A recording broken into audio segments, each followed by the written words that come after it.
हम सारे लोग घोड़े पर थे। उस बस्ती से घोड़े वगैरह किराए पर लेने में दयाल के काफी सारे पैसे खर्च हो गए। घोड़ों के आराम आराम से चलाते हम जंगल में चले जा रहे थे। जंगल थोड़ी ही देर के बाद घने हो गए थे, इसलिए बारिश की तेजी का एहसास न था। जैसे ही दरख्त छदरे हुए ऐसे लगता कि आसमान के सोते खुल गए हों। पानी धारों की शक्ल में गिरता नजर आता। मुझे ऐसा लग रहा था कि मैं हॉलीवुड की किसी एक्शन एडवेंचर फिल्म का हिस्सा हूँ। घोड़े बारिश में यूं चल रहे थे कि जैसे उन्हें उनकी आदत हो। शंकर मुझे मशहूर देखकर मुस्कुराया और बोला, शाह बारिश बहुत खूबसूरत है ना? हाँ बहुत, मैंने हंसकर कहा। शाह यहाँ तो बारिश होता रहता है। अब शहर वाला इसको देखकर हैरान हो जाता है। शंकर अपने मखसूस लहजे में बोला, लेकिन ये बारिश कितनी अच्छी लग रही है। मैं पहली बार इस तरह की बारिश देख रहा हूँ। मैंने मुस्कुराकर जवाब दिया। जंगल का हुस्न हमारे सामने अय्यां था। बारिश की वजह से जानवरों में अफरा तफरी थी। वो दौड़ते भागते फिर रहे थे। पहली बार नजरों के सामने जानवर इस तरह दौड़ रहे थे, जिनमें नील गाय, जराफा और दूसरे छोटे बड़े जानवर मौजूद थे। बहुत शानदार, जबरदस्त, दयाल महफूज कुन लहजे में बोला। हमारे घोड़े आहिस्ता आहिस्ता चलते रहे। अचानक शंकर ने मध्यम आवाज में सीटी छेड़ दी। थोड़ी देर बाद मजदूरों ने शंकर का साथ शुरू कर दिया। मध्यम सुरों में सीटी की आवाज निहायत ही खूबसूरत लग रही थी। बारिश रुक चुकी थी, लेकिन मौसम सर्द हो चुका था। फिजा में खंकी बेदस्तूर मौजूद थी। ऐसा लगता है कि बारिश अब कुछ वक्त के लिए रुक गई है। वो दोबारा जरूर होगी। आसमान से घटाटोप अंधेरे उतर रहे थे और शाम के 7 बजे तो हम रुक गए। गोया हमने वहीं क़याम का फैसला कर लिया। दयाल, क्या हम नक्शे के मुताबिक चल रहे हैं? हाँ, उसने मुख्तसिर जवाब दिया। दरख्तों के पत्तों से बारिश के कतरे छिन रहे थे, इसलिए आग का सवाल ही पैदा नहीं होता था। मगर खाने का इंतजाम भी करना था, क्योंकि थोड़ी सर्दी भी महसूस हो रही थी। इसलिए थर्मोस से चाय निकालकर थोड़ी पी और अपने घोड़े दरख्तों से बांध दिए। और मजदूरों ने जल्द अज जल्द घोड़ों से खैमा खोलकर लगा लिए। अब रात के खाने का मसला हल करना था, जो कि बहुत जरूरी था। शाह हम शिकार भी करता है, शंकर बोला। वो तो ठीक है, मगर इस शिकार को भूनोगे बारिश में, लकड़ी तो गीली होगी। मैंने परेशानी से कहा। ओहो, हम भूल गया था। अभी जो कुछ साथ लाए हैं इसको खाते हैं और फिर सोचेंगे क्या करना है। दयाल ने मेरे कंधे पर हाथ रखकर जवाब दिया। अचानक एक तेज चीख की आवाज सुनकर सब चौंक पड़े। इस चीख की सिमत देखा तो हम सब की आंखें हैरत से खुल गईं। वो तेज चीख एक मजदूर की थी, जो जंगली घास पर पड़ा एड़ियां रगड़ रहा था। उसका चेहरा नीला पड़ता जा रहा था। उसके चेहरे पर दर्द और खौफ की कैफियत थी और बेहद बुरी तरह से तड़प रहा था। उसके मुंह से सबज झाग निकल रहा था। शायद शाम, दयाल बड़बड़ाया। हाँ, लगता तो ऐसे ही है। मैंने दयाल की हाँ में हाँ मिलाते हुए जवाब दिया। देखते ही देखते वह मजदूर अपनी जिंदगी की बाजी हार गया। अचानक मैंने देखा कि जहां मजदूर गिरा था, वहां से सुर्ख और नीले रंग का एक मोटा सा सांप निकलकर एक तरफ रेंगने लगा। इतना मोटा और लंबा सांप मैंने जिंदगी में कभी नहीं देखा था। सांप करीबन 3 फुट मोटा था और सबसे हैरत अंगेज बात यह थी कि दयाल और शंकर समेत सारे मजदूर इस सांप को देखकर सजदे में गिर चुके थे। मेरे लिए ये मंजर निहायत हैरत अंगेज था। एक मामूली से सांप को मारने की बजाय ये लोग सजदे में गिर चुके थे। सांप के जाने के बाद मैंने दयाल से पूछा, ये सब क्या था? दयाल की बजाय शंकर ने जवाब दिया, शाप देवी का दर्शन हो गया, सब काम आसान हो गया। देवी, मैं समझा नहीं। ये तो एक खतरनाक सांप है, मैंने हैरत से कहा। ये सांप नहीं था।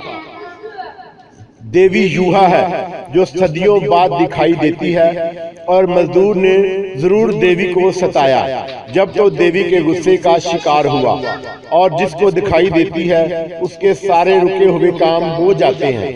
मुझे यकीन है मैं कामयाब होऊंगा। शंकर की दगदगा दयाल ने अकीदतमंदाना लहजे में जवाब दिया, क्या फजूल बकवास है, हर काम सिर्फ मेरे अल्लाह की मर्जी से होता है, वो ना चाहे तो कोई काम हो नहीं सकता। मैंने थोड़े गुस्से से कहा। मेरी बात सुनकर उसने कोई जवाब ना दिया, बस लाश को घूरता रहा। ऐसे लग रहा था उसने सुना ही नहीं। जबकि शंकर अपनी किस्मत पर नाज करता दूसरी तरफ चला गया। रात का अंधेरा फैल चुका था। दूसरे मजदूर इस लाश को ठिकाने लगाने में मसरूफ थे। जो कुछ साथ था उसको खाने के बाद अब सोने की बारी आई थी। बारी बारी सबके जागने की ड्यूटी थी। रात इसी आलम में ड्यूटियां बदलते गुजरती रही। रात के दूसरे पहर बारिश की एक ऐसी झड़ी लगी कि सुबह तक उसका जोर ना टूटा, लेकिन सुबह की पहली किरण के साथ ही बारिश का जोर टूट गया।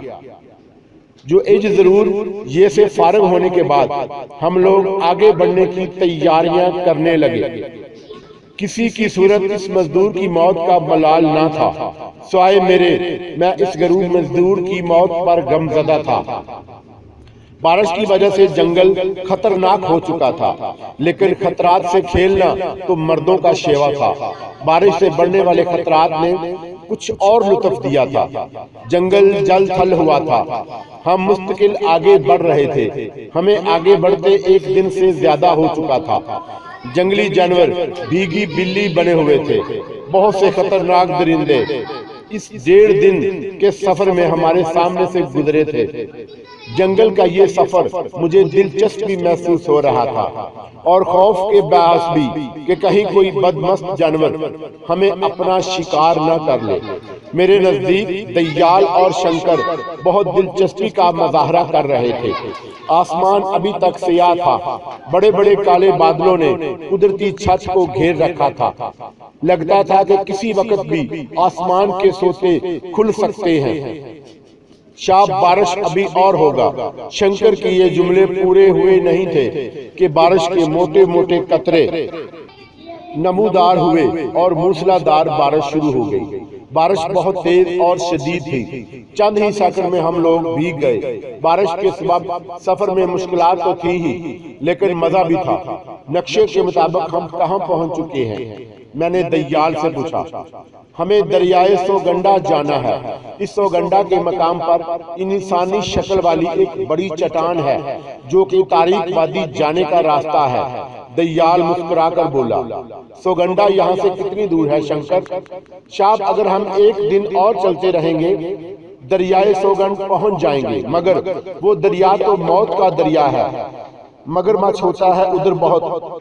तुम क्या मगरमच्छ का शिकार करना मांगता? शंकर हंस कर बोला, नहीं, हमको तारीख वादी जाना है। तारीख वादी वो बहुत खतरनाक है। सुना है उस वादी में मौत है। शंकर के चेहरे पर खौफजदगी के आसार थे। घड़ी की सुइयां आगे बढ़ती जा रही थी।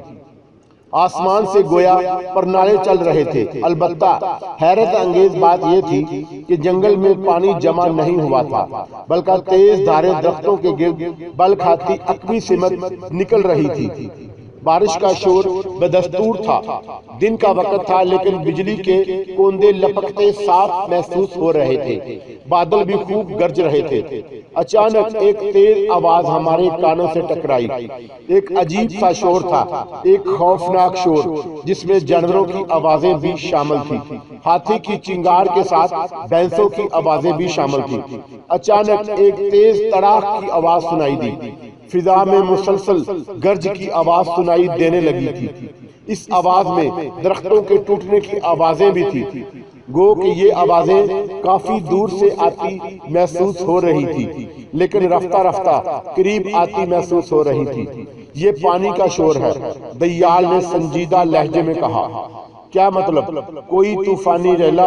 दयाल ने इतना कहा था कि यकदम हमें कुछ फासले पर बाएं सिमत से दरख्तों की चोटियां सुरंगों होती दिखाई दी, दरख्तों के मोटे तने टूट टूट कर गिर रहे थे।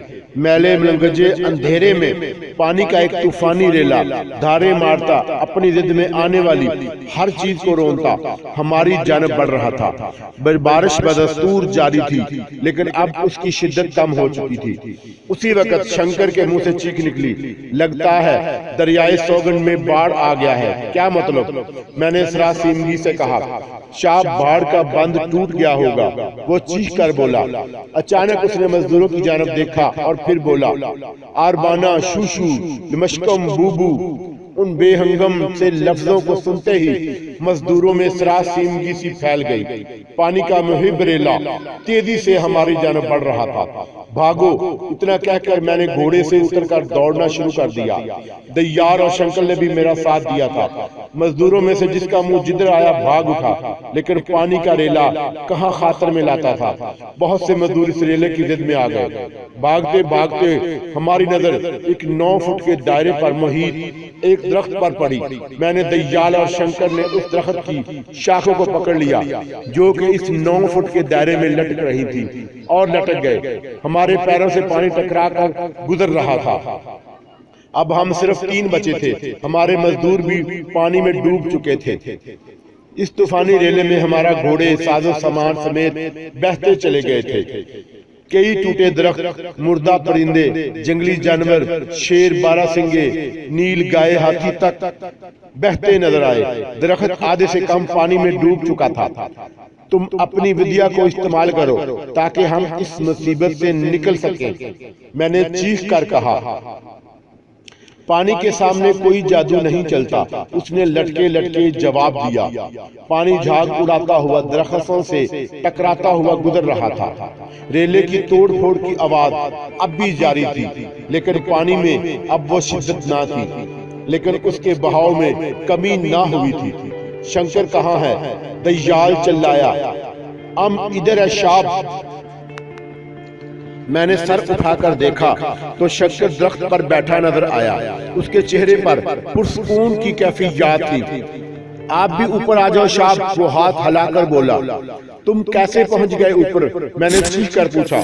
शाह, हम जंगल का बेटा, वो हंस कर बोला। आप भी ऊपर आ जाओ, कोशिश करो, शब्द आसान है। बारिश लेकिन मतला अभी भी अबर अलू था। चुनाचा उसके हिम्मत दिलाने पर हमने दरख्त से ऊपर चढ़ने की कोशिश की। अभी हम ऊपर चढ़ ही रहे थे कि अचानक मेरी नजर शंकर की अकबी सिमत पर पड़ी। ऊपर का मंजर देखकर मेरी आंखें खुली की खुली रह गईं। एक 2.5 इंच मोटा, न जाने कितना लंबा सांप जिसका रंग पीला था, रेंगता हुआ शंकर की तरफ बढ़ रहा था। मैंने चीखने की कोशिश की, लेकिन मेरी आवाज बंद हो गई, जबकि दयाल की कैफियत मुझसे मुख्तलिफ ना थी। दयाल, कुछ करो, मैं चिल्लाया। जवाब में दयाल ने सर हिलाया और आंखें बंद की और मुंह ही मुंह में कुछ बदबदाने लगा। अचानक शंकर की कर्बनाक चीखें गूंजी। सांप ने अपने बाल शंकर के गर्द कसना शुरू कर दिए थे। उसके चेहरे की रंगत बदलती जा रही थी। उसकी चीखों की आवाजें बेहद कर्बनाक थी। यूं लग रहा था जैसे उसकी हड्डियां टूट रही हों। अचानक मेरे जहन में एक हैरत अंगेज ख्याल आया। मैंने लटके लटके अपने जिस्म को झूला, दोनों टांगों को ऊपर की जानब धक्का दिया। 2-3 बार कोशिश से मेरी दोनों टांगें ऊपर तने से चिमट गईं। मैंने चिमटे चिमटे जेब से पिस्तौल निकाला और अल्लाह का नाम लेकर सांप पर यके बाद देगरे 2 गोलियां चला दी। गोलियां सांप के फन पर लगी और गोली फन छींटती हुई दूसरी तरफ निकल गई। सांप की गिरफ्त ढीली पड़ गई और बल तेजी से खुलने लगे। सांप नीचे गिर पड़ा और शंकर भी झटका खाकर नीचे गिर पड़ा। अचानक मैंने हैरत अंगेज मंजर देखा कि शंकर नीचे गिरने की बजाय फिजा में तैरने लगा। दूसरे ही लम्हे ही दयाल भी फिजा में था। उसने आंखें बंद करके जो अमल किया था वो कारगर साबित हुआ था। मैं इस मोटे तने पर लेटा गहरे गहरे सांस लेने लगा। दूसरे ही पल मैंने अपने इर्द गिर्द काले स्याह धुएं के बादलों को देखा। धुएं के बादलों ने बड़ी तेजी से मुझको अपनी लपेट में ले लिया। फिर मुझे कुछ ना दिखाई दिया। जब जुमे के बादल छटे तो हम लोग खुश्क जमीन पर थे। जंगल भी बेहतर हालत में था। चारों तरफ तवील, वसी और लंबे लंबे दरख्त थे जिनसे पानी टपक रहा था। मैंने देखा कि शंकर बदस्तूर बेहोश था और एक दरख्त के सहारे लिपटा हुआ था और मैं भी उसके बराबर लेटा था। दय्याल का कहीं पता न था। मैं कराहता हुआ उठ गया, बेहोश शंकर की जानब बढ़ गया। शंकर का चेहरा नीला पड़ा हुआ था, उसके कपड़े फटे हुए थे, जिस्म जगह जगह से जख्मी था। अचानक मुझे जंगल के कोने से दय्याल आता दिखाई दिया। वो बड़ा तेज तेज चलता हुआ हमारी तरफ आ रहा था। उसके हाथ में एक कटोरा था। कहाँ थे? मैंने तशवीश से ज़्यादा नजरों से कटोरे की तरफ देखकर कहा, जो कि मिट्टी का था। कटोरे से भाप उठ रही थी। इस मशरूब का इंतजाम करने गया था जो मैंने कभी तुमको पिलाया था। दय्याल ने शंकर की तरफ देखकर मुस्कुराकर जवाब दिया, ओह अच्छा। मुझे हैरत थी कि इस तशवीश ज़दा माहौल में वो मुस्कुरा भी सकता है। इतना कहकर दय्याल ने वो कटोरा एक तरफ रखा और बेहोश शंकर को झंझोड़ने लगा। चंद लम्हों के बाद मैंने देखा कि उसके जिस्म में तहरीक और कपकपी सी पैदा हुई और उसने नीम निगाहों से मेरी तरफ देखा। बस इतना ही काफी था। दय्याल ने वो कटोरा फौरन उसके मुंह से लगा दिया और अपने बच्चों जैसी मासूम आंखों से उसकी तरफ देखने लगा। मशरूब उसके हल्क में जाते ही उसमें डरामाई तब्दीली पैदा हुई और उसकी हालत सुधरने लगी। दूसरे पल वो उठ बैठा। शाम शाम, शंकर दहशत से चिल्लाया, शाम को हमने मार दिया है, अब तुम महफूज हो। दय्याल ने संजीदगी से जवाब दिया। शंकर ने कोई जवाब नहीं दिया, बस वो दहशत जदगी के आलम में हम दोनों को घूरता रहा। फिर होंठों पर जुबान फेर कर बोला, शाब तूफानी रेला चला गया। सोगंडा का बांध जब टूटता है, जब इन जंगलात में जरूर बाढ़ आ जाती है। अच्छा छोड़ो इन बातों को, ये बताओ कि सोगंडा हम कब तक पहुंच सकेंगे? मैंने शंकर की तरफ देखकर कहा। मेरी बात पर वो उठ खड़ा हुआ और चारों तरफ देखने के बाद बोला, मेरा ख्याल है शाब हम सुगंडा के बहुत करीब हैं। उसने इतना कहा था कि उसके हलक से चीख निकली। मैंने देखा कि उसकी आंखों से दहशत ज़ाहिर होने लगी है। मैंने उसकी निगाहों की सिमत देखा तो मेरी आंखें भी हैरत और खौफ से खुली की खुली रह गईं। यही कैफियत दय्याल की भी थी। वो मंजर बहुत खौफनाक था। वो पीली आंखें खौफनाक और खूनख्वार थी जो हमारी ही सिमत देख रही थी। वो लंबा, खौफनाक और स्याह रंग का शेर था। उस दरिंदे की आंखों में निहायत वहशत थी। उसको देखकर ऐसे लगता था कि जैसे वो अपनी खुराक को ताक रहा हो। अचानक उसने अपनी पिछली टांगें मारना शुरू कर दी। ये हमला करने के चक्कर में है। मैं ज़ेरे लब बड़बड़ाया, लगता तो ऐसे ही है। अचानक शेर मुंह ऊपर उठाकर धाड़ा। शेर की धार बड़ी खौफनाक थी। धार सुनकर दरख्तों के परिंदे उड़ गए। शेर ने हमारी जानब दौड़ना शुरू कर दिया। मेरी चीख निकल गई। मैंने पीछे हटना शुरू कर दिया, जबकि शंकर चीख कर दरख्त पर चढ़ गया और मुझे भी दरख्त पर चढ़ने का कहने लगा। शंकर की देखा देखी मैं भी दरख्त पर चढ़ने की कोशिश करने लगा। चौंका दरख्त पर चढ़ना आसान ना था। एक दरख्त लंबा और सीधा था और मुझसे चढ़ा भी नहीं जा रहा था। मैं थक हार कर दरख्त के पीछे जाकर छुप गया। शेर की रफ्तार निहायत तेज थी। मैंने देखा कि दय्याल आंखें बंद किए साकतो सामत खड़ा है। उसके मुंह से बेरबत किस्म के जुमले निकल रहे थे। अचानक दय्याल ने आंखें खोल दी। शेर को बिल्कुल भी दय्याल के सामने जाकर खड़ा हो गया। मैंने देखा कि दय्याल शेर को घूरे ही जा रहे हैं। अचानक शेर ने पीछे हटना शुरू कर दिया। उसकी आंखों में खौफनाक नजर आया। साथ ही साथ दय्याल ने भी आगे बढ़ना शुरू कर दिया। अचानक वो दरिंदा घूमा और भाग खड़ा हुआ। दय्याल वापस घूमा तो मैंने देखा उसकी आंखें सुर्ख हैं, जैसे कि उनमें खून उतर आया हो।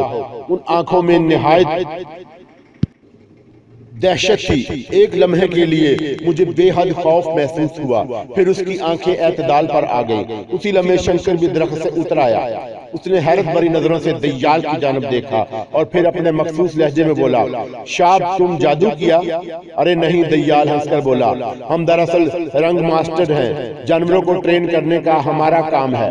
मैंने साफ देखा कि दज्जाल की वजाहत शायद उसको समझ नहीं आई थी। उसने बेयकीनी से सर हिलाया था। अब चले, मैंने मुस्कुराकर कहा।